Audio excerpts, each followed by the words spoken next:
Assalamualaikum and welcome to my YouTube channel J&K Ideal Academy। Dear friends, आज जो हम lecture आपके सामने लाने वाले हैं ये एक बहुत इम्पॉर्टेंट लेक्चर है उन कैंडिडेट्स के लिए जो JKSSB पटवार के लिए प्रिपरेशन कर रहे हैं, जिनका एग्ज़ाम 31 मार्च को कंडक्ट किया जाएगा, और उन कैंडिडेट्स के लिए जो सोच रहे हैं कि नायब तहसीलदार की प्रिपरेशन हम करें, लेकिन उर्दू का जो सेक्शन है वो उनको परेशान कर रहा है। उर्दू के लिए वो परेशान हो रहे हैं कि उर्दू कहाँ से पढ़ें, उर्दू कैसे पढ़ें और कहाँ से एक प्रॉपर गाइडेंस हमको मिले ताकि हम उर्दू का जो सेक्शन है वो भी क्वालिफाई कर सकें, क्योंकि उर्दू का सेक्शन जो है ये एक इम्पॉर्टेंट सेक्शन है और ये आपको ज़रूरी क्वालिफाई करना है ताकि आप इस एग्ज़ाम को क्वालिफाई करें। तो आज जो हम वीडियो लेक्चर लाने वाले हैं, ये वीडियो लेक्चर एक ऐसा लेक्चर है जिसमें हम एक इंट्रोडक्शन देंगे उर्दू के सिलेबस के बारे में, और उसके बाद हम पहली चीज़ जो लेटर राइटिंग है इसमें वो हम आज डिस्कस करने वाले हैं, ताकि आपको थोड़ा सा आइडिया मिले कि कैसे हम इस कोर्स को पढ़ सकते हैं और कैसे हम इस कोर्स को, इस सब्जेक्ट को क्वालिफाई कर सकते हैं। ये जो पहला लेक्चर है खाली ये YouTube चैनल पे हमारी अवेलेबल होगा। इसके बाद जो भी आने वाले लेक्चर्स हैं that will be available on the official app J&K ideal academy. उसकी लिंक भी हम प्रोवाइड करेंगे। उस एप्लीकेशन को आप डाउनलोड करें और उस एप्लीकेशन पर आप रजिस्टर करें। वहाँ पे आप सक्सेसफुल पेमेंट के बाद आप ये कोर्स जो है ये स्टडी कर सकते हैं। तो चलिए आज हम स्टार्ट करेंगे। पहले जो इसका सिलेबस है उसकी तरफ थोड़ा देखें, पहले सिलेबस को थोड़ा सा अंडरस्टैंड करें और उसके बाद हम आएंगे लेटर राइटिंग पे। तो यहाँ पे आप देख सकते हैं ये है आपका सिलेबस जो आपके उर्दू के लिए दिया गया है। तो यहाँ पे आप देख सकते हैं वर्किंग नॉलेज ऑफ उर्दू के लिए ये syllabus, this is meant for checking the working knowledge of Urdu of the candidates. Working knowledge of Urdu, तो इसमें क्या क्या होगा?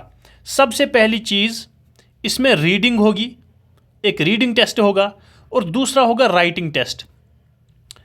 देखिए यहाँ पे आप देख सकते हैं एक रीडिंग सेक्शन है और दूसरा है राइटिंग सेक्शन।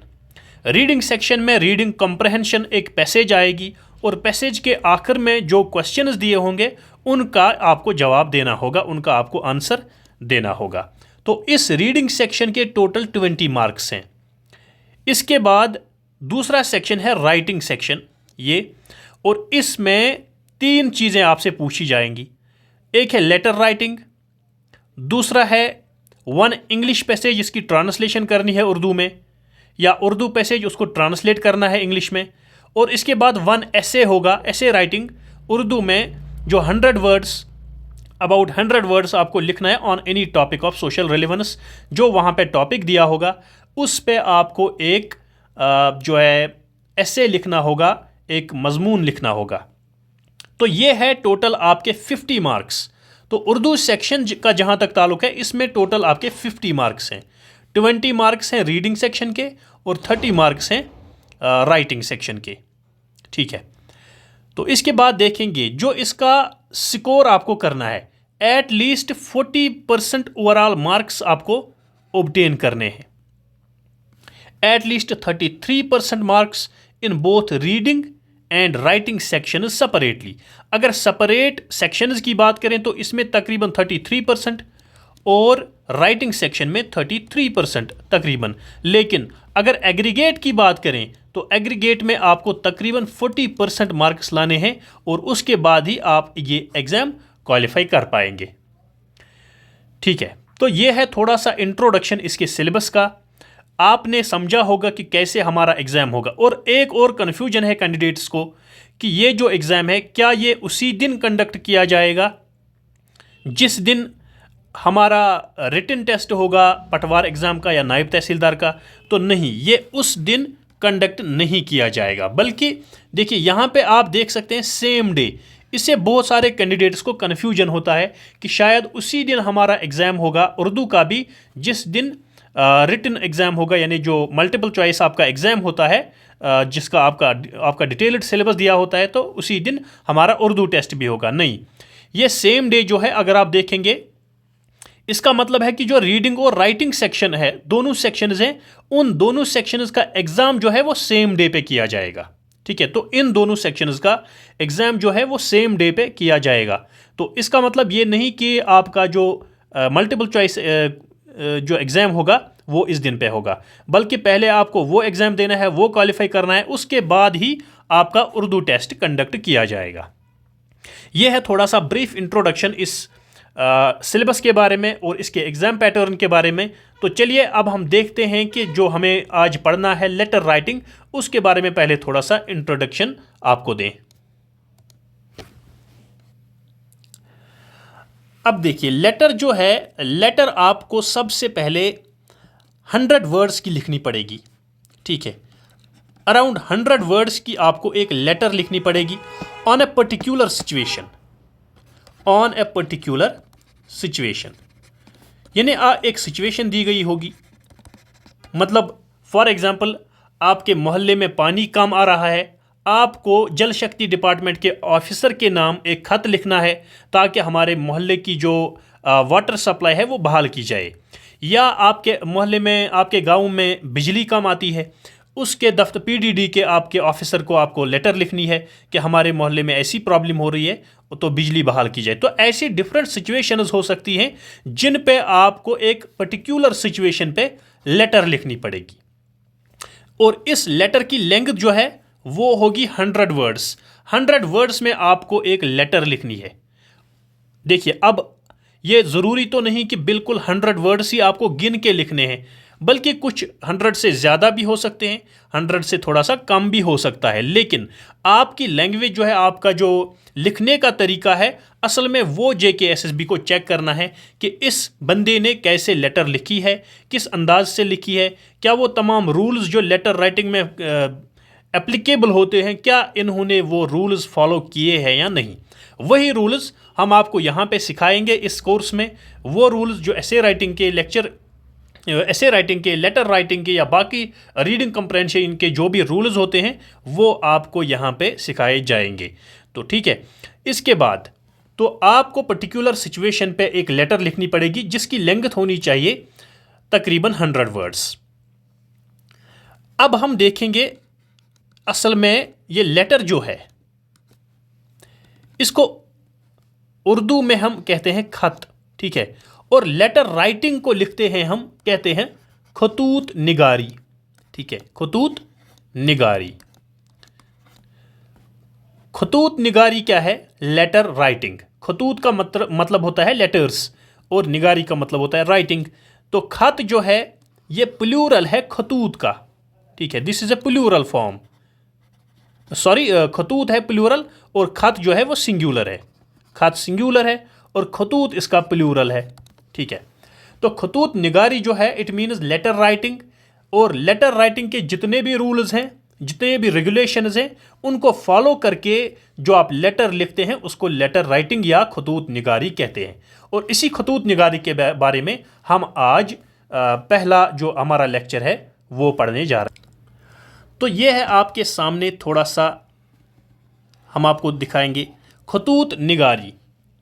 खतूत निगारी जो है, खतो किताबत यानी खत लिखना, इसकी किताबत, किताबत मीन्स राइटिंग, खत लिखना एक अहम सनफ़ है। तो ये एक बहुत ही अहम एक चीज़ है जो उर्दू में इस्तेमाल की जाती है। और उर्दू लिखने में, उर्दू की जो लिखावट है उसमें खत लिखना एक अहम, एक बहुत ही निहायत और अहम एक सनफ़ है। ठीक है, तो खतूत जो हैं, इनके ज़रिए, इनका मकसद क्या है, हम खत क्यों लिखते हैं? ताकि खतूत के ज़रिए हम एक दूसरे के हालात और खैर व आफ़ियत से वाकिफ़ हो जाते हैं। तो खतूत हम इसलिए लिखते हैं, खत हम इसलिए लिखते हैं ताकि एक दूसरे के हालात जान सकें। ठीक है, जैसे आपने देखा होगा कि अभी तो हमारे पास मतलब जो मीन्स ऑफ कम्युनिकेशन है वो डेवलप हो चुके हैं, like we have mobile phones in our pockets. But पहले पहले ये मोबाइल फ़ोन या ऐसे एडवांस्ड टेक्नोलॉजी, ऐसे advanced means of communication available नहीं थे। तो उन दिनों खत लिखते थे। और ख़त क्यों लिखते थे? क्योंकि जो आगे वाला बंदा होगा उसके हालात हम जान सके, उससे खैर व आफ़ियत पूछ सके। तो ये है खतूत निगारी का मकसद। और इसके साथ साथ देखिए, आज भी ऑफिशियल लेटर्स लिखी जाती हैं। ऐसा नहीं कि जो एडवांस्ड मीन्स ऑफ कम्युनिकेशन हमारे पास अवेलेबल हैं तो जो ऑफिशियल लेटर्स हैं उनको सब्स्टिट्यूट किया होगा इसने, नहीं, बल्कि जो ऑफिशियल लेटर्स हैं वो आज भी हम लिखते हैं। ठीक है, तो आगे हम पढ़ेंगे कि लेटर्स की कितनी टाइप्स हैं। और खत लिखने वाला जो होता है उसको कातिब या मकतूब कहते हैं, और खत पढ़ने वाला जिसको हम खत भेजते हैं उसको हम मुखातिब कहते हैं, मुखातब या मकतूब इलैह कहते हैं। ठीक है, तो खतूत जो है, खतूत निगारी की 3 किस्में हैं। इसकी 3 किस्में ज़्यादा अहम हैं। जो भी खतूत हम लिखते हैं उनकी 3 किस्में हैं। एक होती है ज़ाती खतूत, जिनको हम प्राइवेट लेटर्स बोलते हैं इंग्लिश में, प्राइवेट लेटर्स। इसके बाद दूसरी जो है तिजारती खतूत, तो इनको कहते हैं बिजनेस लेटर्स। ठीक है, और तीसरी है दफ्तरी खतूत, इनको हम कहते हैं ऑफिशियल लेटर्स, ऑफिशियल लेटर्स। इन तीनों में से अगर देखा जाए तो प्राइवेट लेटर्स ज़्यादा इंपॉर्टेंट है और ऑफिशियल लेटर्स ज़्यादा इंपॉर्टेंट है, जिनका हमारी रोज़मर्रा ज़िंदगी में इस्तेमाल होता है। प्राइवेट लेटर्स और official letters, these 2 types of letters are very important, और इनके बारे में जानना बहुत ही ज़रूरी है।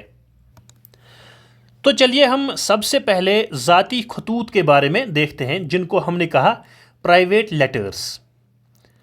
चलिए देखिए, सबसे पहले है हमारा यहाँ पे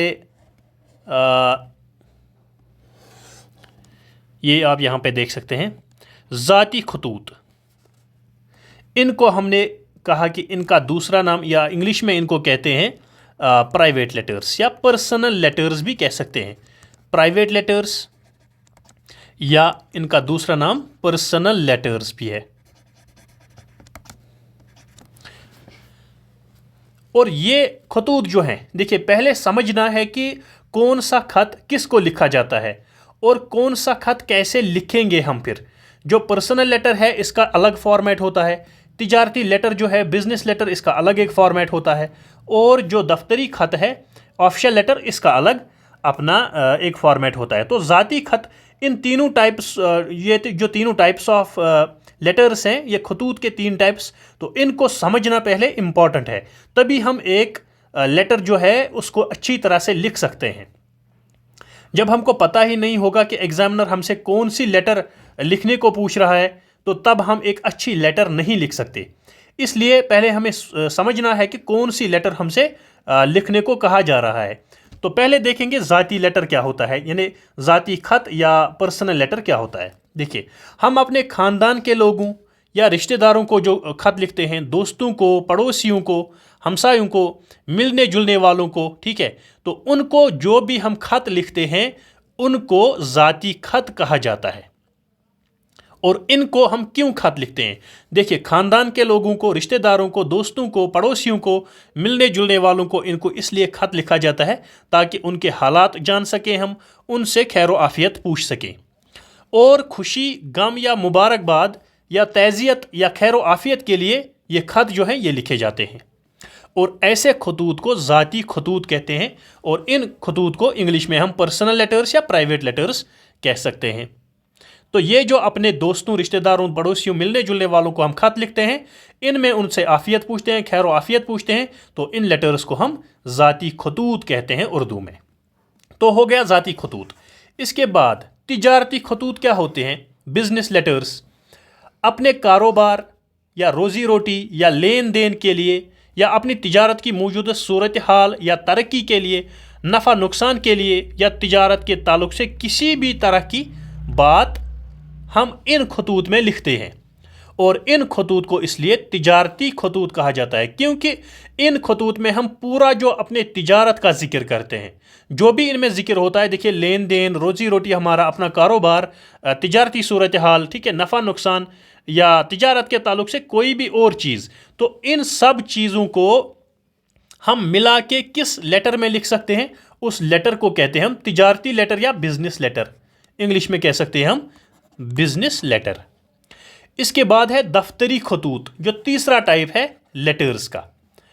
दफ्तरी खतूत का मतलब क्या है? किसी सरकारी या गैर सरकारी दफ्तर में किसी काम के बारे में या हालात व वाक़ात की मालूमात देने के लिए या लेने के लिए या हुक्म देने के लिए, मतलब कोई ऑर्डर निकालने के लिए, ठीक है, या हुक्म की तामील में लिखते हैं, तो उसे दफ्तरी खत कहते हैं। देखिए सरकारी जो काम होता है, देखिए अगर आप मतलब अब आप गवर्नमेंट जॉब की प्रिपरेशन कर रहे हैं, जब आप गवर्नमेंट जॉब में जाएंगे वहाँ पे आपको ऑफिशियल लेटर्स लिखनी पड़ेंगी। ऑफिशियल लेटर्स आप कोई सबॉर्डिनेट ऑफिस में है तो आप अपने जो आपका हायर अथॉरिटी ऑफिसर होगा तो उसको लेटर लिखना होगा, या आप हायर अथॉरिटी के ऑफिस में काम कर रहे हैं तो आपको जो आपका सबॉर्डिनेट होगा उसको लेटर लिखनी है। तो ऐसे में जो आप उनसे मतलब जो भी कोई ऑफिशियल बिजनेस जो होता है, सरकारी या गैर सरकारी दफ्तर में काम करने के वक्त जो आप उनसे इंफॉर्मेशन मांगते हैं या उनको हुक्म देते हैं, उनके हुक्म की तामील करते हैं, उनका हुक्म मानते हैं, और इस लिहाज से जो भी आप लेटर्स लिखते हैं उन लेटर्स को हम कह सकते हैं ऑफिशियल लेटर्स, या इनको कह सकते हैं उर्दू में दफ्तरी खतूत। ठीक है, तो ये है हमारे 3 किस्म इन खतूत के, और इनको समझना ज़रूरी था इससे पहले कि हम लेटर राइटिंग पे आए कि लेटर कैसे लिखनी है और कौन सा फॉर्मेट है, कौन सी मतलब अहम चीज़ें हैं जो हमें लेटर राइटिंग के वक्त हमें याद रखनी है, और ख़त जो है इसके पार्ट्स क्या है, लेटर जो है इसके पार्ट्स क्या हैं, कौन से अज्जा हैं लेटर के, ताकि वो अज्जा बिल्कुल उन रूल्स को फॉलो किया जाए और एक अच्छी लेटर लिखी जा सके। तो ये सारी चीज़ें जो है ये हम इंशाल्लाह हमने इंट्रोडक्शन समझ लिया, हमने लेटर समझ लिया, लेटर के टाइप समझ लिए। इंशाल्लाह अगला जो लेक्चर होगा, आगे जो भी लेक्चर्स होंगे वो हमारी ऑफिशियल एप्लीकेशन पे लेक्चर्स अवेलेबल होंगे, उन लेक्चर्स को आप देख सकते हैं और उन लेक्चर्स से फ़ायदा हासिल कर सकते हैं। हम अपनी एप्लीकेशन की लिंक जो है वो डिस्क्रिप्शन में दे रहे हैं, वहाँ पे जाके आप हमारी एप्लीकेशन को डाउनलोड कर सकते हैं, और आगे जो भी लेक्चर्स होंगे this we have already told you that this is a paid course. और जो इसका पहला लेक्चर है, बहुत सारे कैंडिडेट्स ने बोला था कि पहला लेक्चर यूट्यूब पे आना चाहिए ताकि हम पहले लेक्चर को देख सकें और उसी हिसाब से अपना डिसीजन ले सकें। तो ये उन कैंडिडेट्स की डिमांड पर है जिन्होंने हमें बोला था कि पहला लेक्चर जो है वो यूट्यूब पे आना चाहिए। तो दोस्तों ये था हमारा पहला लेक्चर। इंशाल्लाह मिलते हैं अगले लेक्चर में। और बहुत सारे कैंडिडेट्स जो हैं नायब तहसीलदार या पटवार की प्रिपरेशन कर रहे हैं या और भी एग्जाम्स की प्रिपरेशन कर रहे हैं, उनके कोर्सेज़ भी हमने अपनी एप्लीकेशन में अवेलेबल कर दिए हैं। और इसके साथ साथ जो फाइनेंस इंस्पेक्टर और सब इंस्पेक्टर SI के जो एग्ज़ाम्स आने वाले हैं, इनकी टेस्ट सीरीज़ भी हमने फ्री एक टेस्ट सीरीज़ रखी है अपनी एप्लीकेशन में अवेलेबल। आप जा सकते हैं, विजिट कर सकते हैं हमारी एप्लीकेशन में J&K आइडियल एकेडमी में, वहाँ पे आप अटेम्प्ट कर सकते हैं। ये फ्री टेस्ट सीरीज़ है, ये आप वहाँ पे अटेम्प्ट कर सकते हैं और आप देख सकते हैं कि आपका स्कोर कितना रहता है। बिल्कुल JK SSB पैटर्न पर ये हमने ये टेस्ट सीरीज़ लॉन्च की है। और जो JK SSB का जो टेस्ट होता है, online test, computer based test, उसी बेसिस पे बिल्कुल आप एक रियल एग्ज़ाम एक्सपीरियंस आपको होगा इस टेस्ट को देके, और लास्ट में आप अपना आंसर, अपना जो स्कोर है वो भी चेक कर सकते हैं। और हर किसी आंसर के डिटेल्ड सॉल्यूशंस और डिटेल्ड एक्सप्लेनेशन हमने इस फ्री टेस्ट सीरीज़ में रखी है। तो आप ये एप्लीकेशन डाउनलोड करें, प्ले स्टोर में जा सकते हैं, J&K आइडियल एकेडमी आप सर्च कर सकते हैं, ठीक है, या आप वहाँ हम जो लिंक देंगे इसकी डिस्क्रिप्शन में, वहाँ पे आप जाके डाउनलोड कर सकते हैं। तो आज हम अपना लेक्चर यहाँ पे ही ख़त्म करते हैं। इंशाल्लाह मिलते हैं अगले लेक्चर में, तब तक के लिए अल्लाह हाफिज़।